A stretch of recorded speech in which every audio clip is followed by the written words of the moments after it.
Bad Boys for Life. Bad Boys for Life is directed by Adil El Arbi and Bilal Falal, and is written and adapted to screenplay by Chris Bremer, Peter Craig, Joe Carnahan, and the characters created by George Gallo. Bad Boys Mike Lowry and Marcus Burnett are back together for one last time. The film's leads are Will Smith and Martin Lawrence. So, I have to say this.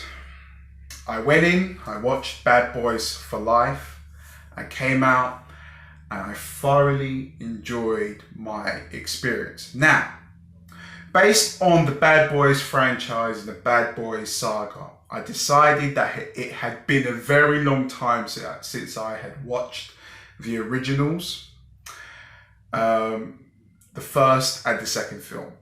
Now, the first film was the villain. I have no idea what character development, what arc was involved with that villain. That villain was, I have no idea what happened there. But the film is a guilty pleasure and I thoroughly enjoy it. And then obviously, I think Bad Boys 2 didn't have a great story. Let me reiterate that. It didn't have a great story, but I think that it started off good. And I liked how the story had the conflict of Sid involved within the narrative of that story.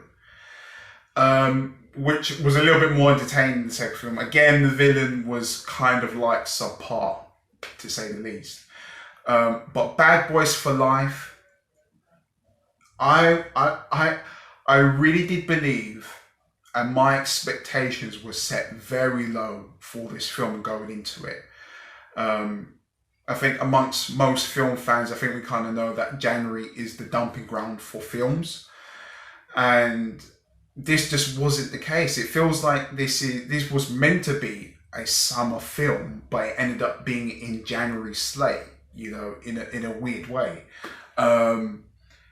And I think this goes to, I think what they've essentially done with this Bad Boys film, Bad Boys for Life, is that they've kept the same camaraderie and they've kept the same wilful banter and all the quipping jokes between Marcus and Mike, which has always been a real cusp of the franchise. I think that no matter what experience that you had with the first and the second film, you always knew that when Will and Martin Lawrence were on screen, they just always captivate you. And it could be over the most stupid things. I remember the first film, the first situation, or the first situation they go into was because Marcus dropped his fries and burger in the car, and it was such a simple scene, but it was so well acted from the two actors that you could have cared less what was actually happening around the plot, the story, and stuff like that. But I think fundamentally, what this film has decided to get right, and what the franchise / saga now has needed, was just a captivating villain. That's what it needed. And the film decided to create some great character development, some great character arcs involving the villain. And I'm always a firm believer of, if you can have a villain that is three-dimensional and they go with their own set of rules that kind of juxtaposition the rules of what the hero does, but yet at the same time you can understand it, because to a certain degree they're likable. I just think that makes a really captivating watch. And I think that's what the film offered. And I think it's, again, a villain that has his own ideology, and a villain that is, if he correlates to the protagonist in any shape, way or form, because of the hero's actions, and based on their repercussions, they create the villain. I think those are always intriguing films to watch. You know, I don't really feel like people just want to watch villains just because they're villains. That's always annoying, you know. If so, why? You know, I feel like sometimes with films, especially maybe Bad Boys 1 and Bad Boys 2, again, I still think they're enjoyable films. I would watch them again. They're kind of somewhat like guilty pleasures. But I just think that, you know, if your film fundamentally decides to put as much faith in its protagonist and put as much faith in its villain, with all the 8 fundamentals of how you're meant to write a script, you can have a really enjoyable time. I also liked the kind of the covert team within the police force called Ammo. I thought they added a nice little spice as well to the film. And again, it felt like the original with the McCain theme tune and all of that. That was composed by Lil Baffle, who did Mission Impossible Fallout. And the way that he composed the soundtrack for the film was brilliant. And I think that really was a huge part of the filmmaking with this film, which was really enjoyable to see. And they fundamentally kept it like Bad Boys throughout the day scenes, but what they then done, which was, it's not a copycat in any sense, but they kind of went through this kind of New York noir look, color grading that maybe John Wick has.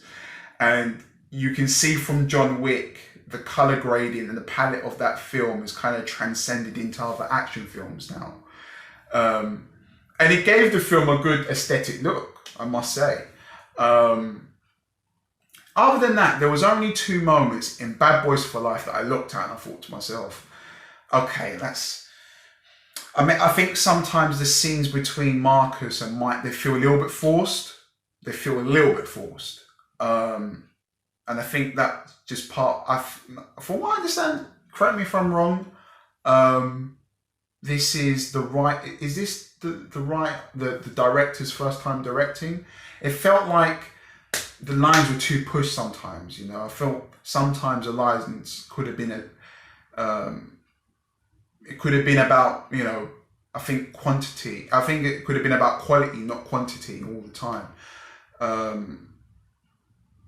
I mean, there was only just 2 moments that I could pick out that I was like, okay, this film, okay, that's a bit out of left field.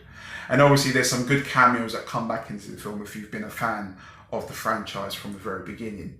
But yeah, to round it up, I'm going to say this. Bad Boys for Life is a really, really enjoyable film. It's a huge step up from the first and second film. And I'm going to give Bad Boys for Life a 7.5. I think it's really enjoyable. If you have not seen it, please go and see it. And another thing as well, which was great about Bad Boys, was that it's obviously a connected sequel, but it's done in such a way where you don't need to be somebody that has seen the first 2 films to get a gist of the world of what Bad Boys is. And I thought that in a way it was kind of refreshing, you know. So yeah, you can, if you've not, I mean, some of you might have not seen the full trilogy so far, and you don't really need to. You can just go and watch Bad Boys for Life, and then from that point onwards, you can go back in time and go Bad Boys 1, Bad Boys 2. That's my suggestion. So yeah, guys, in the description I will have I will have January slate of all the videos that I've done. So please check them out. Click here if you want to see what I thought about Gemini Man, which was a very different score to the one that I've given to this, and Aladdin as well, which will be on this video on the screen right now. So yeah, guys, like, comment, subscribe. I'll see you next video. Peace.